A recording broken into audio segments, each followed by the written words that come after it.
Hello and welcome back to Let's Play Legend of Zelda Majora's Mask.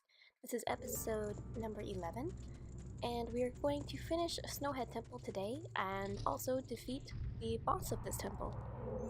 So now that we're in the green door room, we have to do the same thing we did before.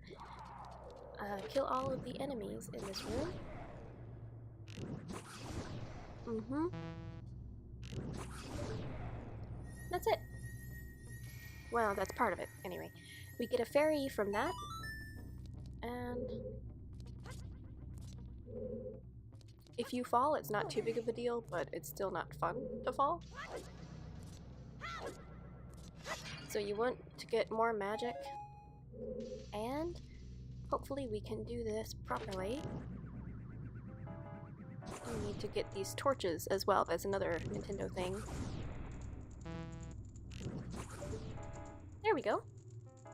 And that unlocks the door in the center. This is the most important part. I mean, for me, the fairies are just as important, but you really need to have the center door unlocked if you plan on finishing this temple. So we need to go over there to start the next phase of this temple. We have the same switch. We have the same type of switch that we had before as the other room. We need to press it down as Goron Link, and it shoves this thing in the center all the way to the top. If you noticed in the animation, there are some blue discs within the pillar that was moved forward, so we do need to knock those out once we approach them. And the reason you wanted to get everything done before we do this is because now this blocks your path to get anywhere else. So the best way, in my opinion, to get over there is to jump down, like this. We need to find that same area right over here to get back up. Is there any good stuff over here? That's not important. Oh, we got some magic. That's nice. So we need to go up this little stairway here, and we need to go through the blue door, and we need to go back to that elevator room that I talked about earlier, right through here. We need to ride this up once more. Well, hopefully it's once more. If I make any mistakes, this might have to be more than one time.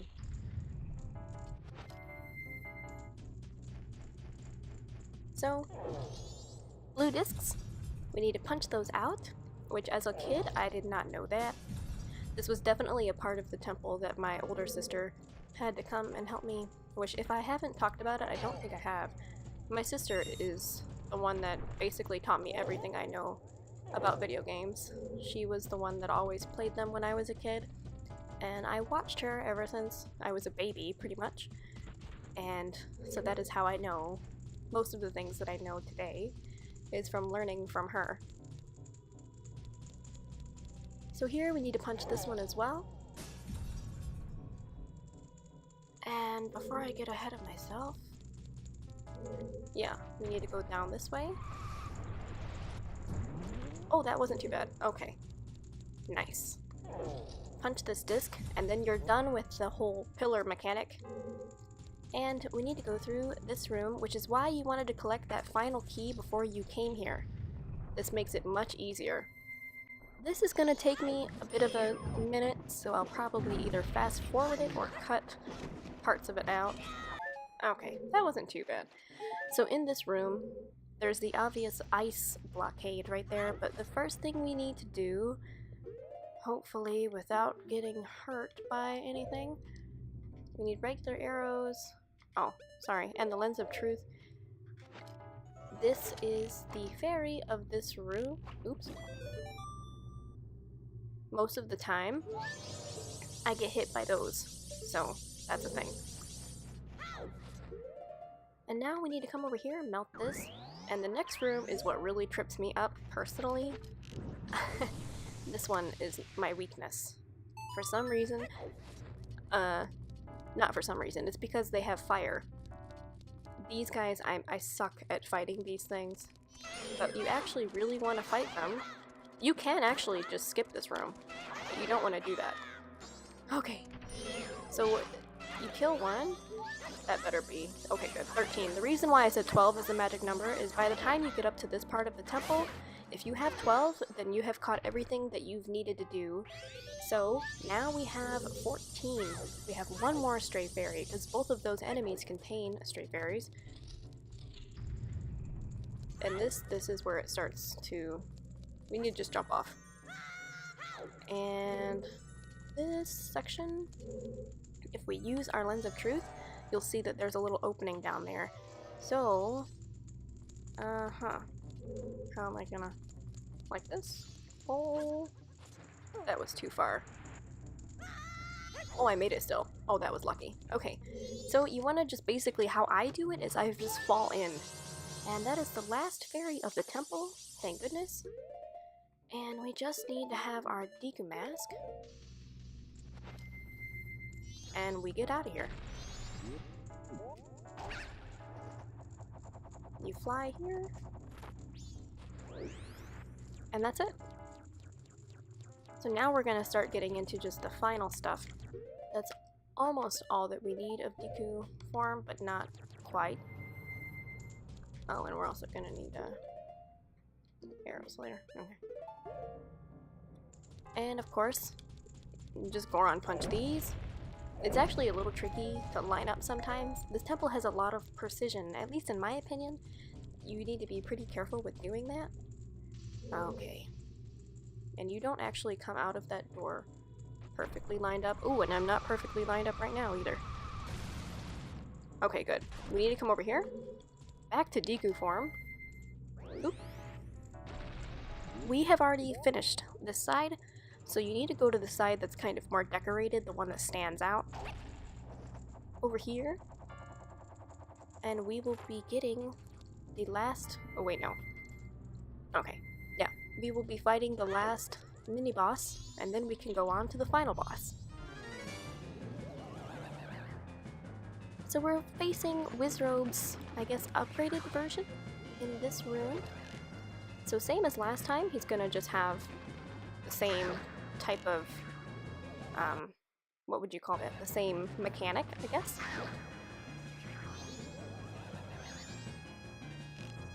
And then after hit 3, I think he's gonna go into phase 2. Yeah. So now he's gonna start running around just like he did last time.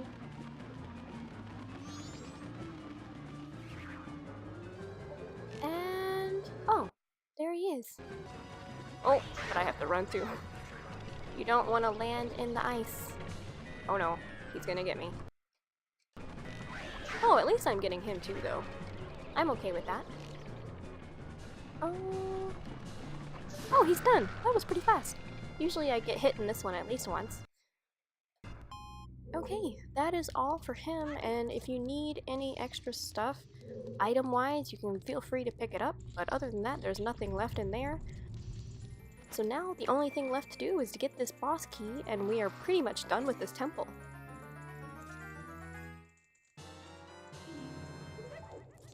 I was drinking some of my favorite tea that my fiance got for me recently. Not recently, it's actually pretty old tea.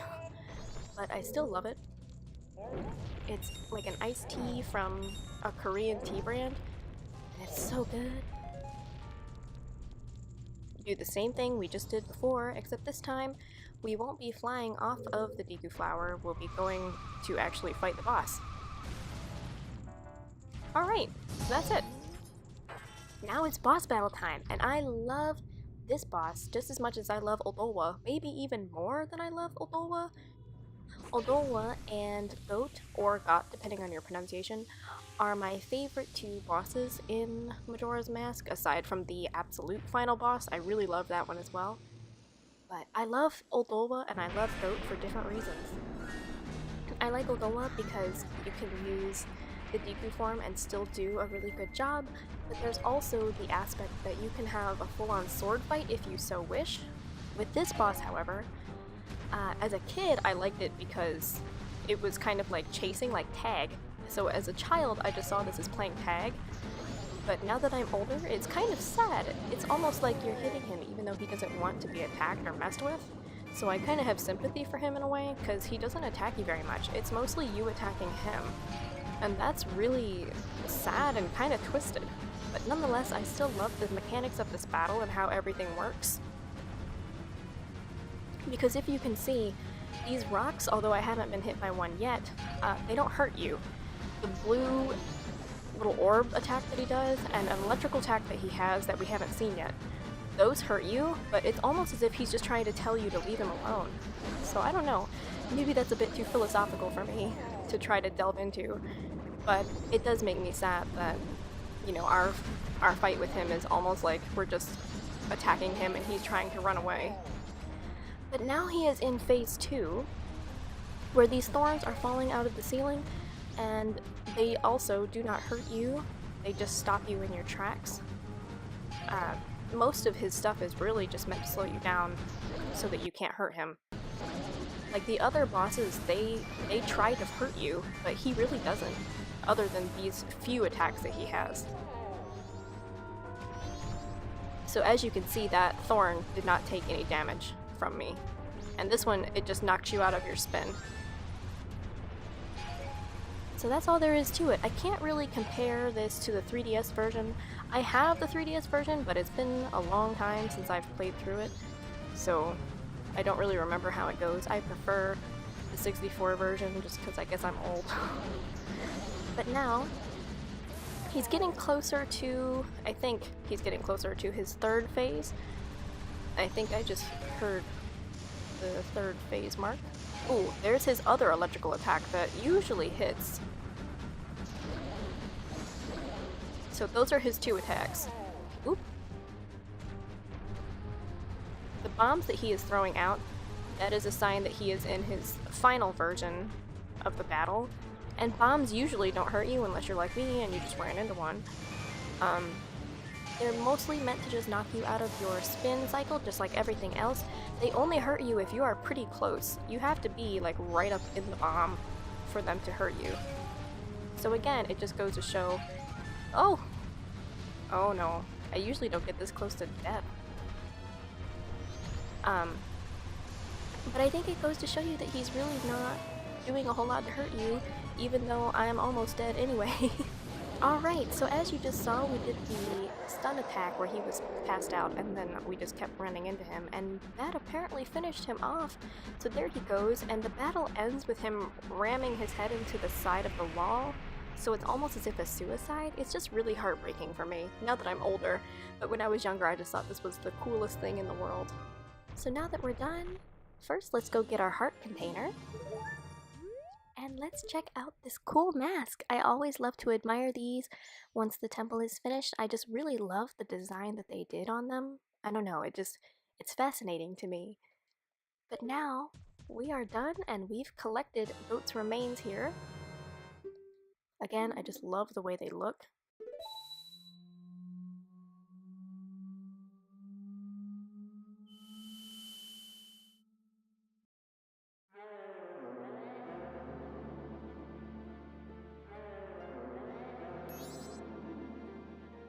What exactly are all of you?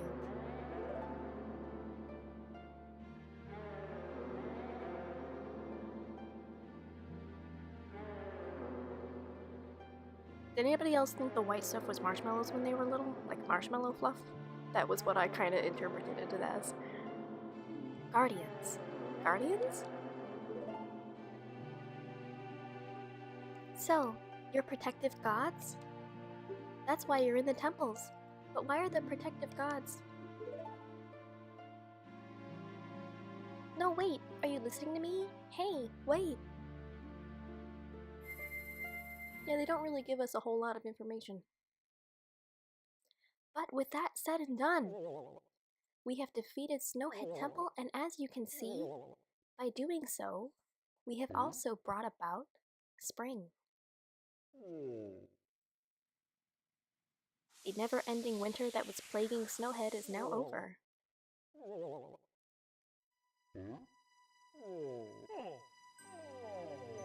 It's so cute!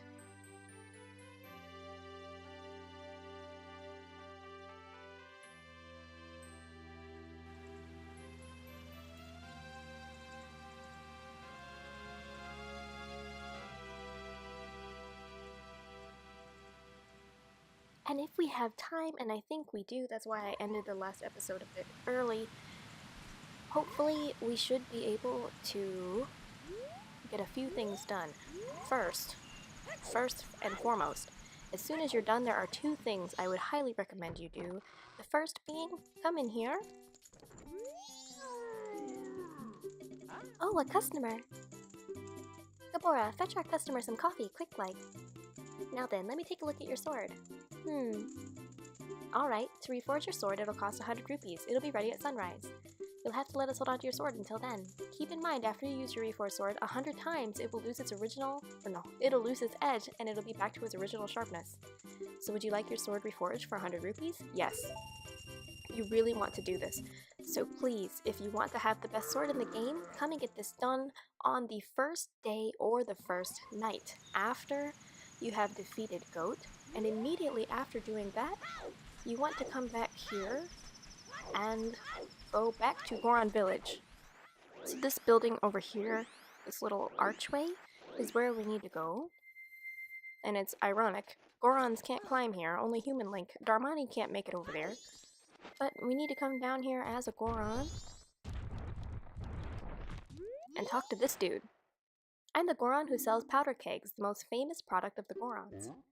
Want a powder keg? Powder kegs explode with powerful blasts and are very dangerous. Until I have tested you to see if you can use them properly, I can't let you use any on your own. So we're going to take this test, and we're going to blow up a boulder. And if you're worried about this being difficult, you shouldn't worry too much. It is pretty forgiving. And that's it. We still had enough time. It is starting to do the final countdown here. If you're too impatient, you can just shoot it with an arrow and it'll be all done. Way to go, Darmy. That was cool. Come on, if we don't hurry, the race will start. Come on, hurry.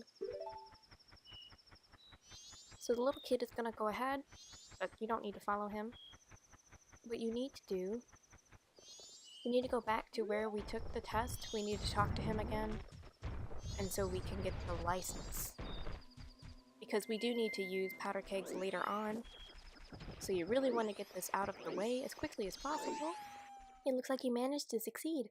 Knowing your skills, I feel fine letting you handle powder kegs on your own. It was bad of me to put you through a test. Okay, so he gives us a powder keg, but I don't think we're gonna be able to use it yet. But that is all that we're going to do in today's episode. Thank you so much for watching, and I'll see you in the next one. Bye!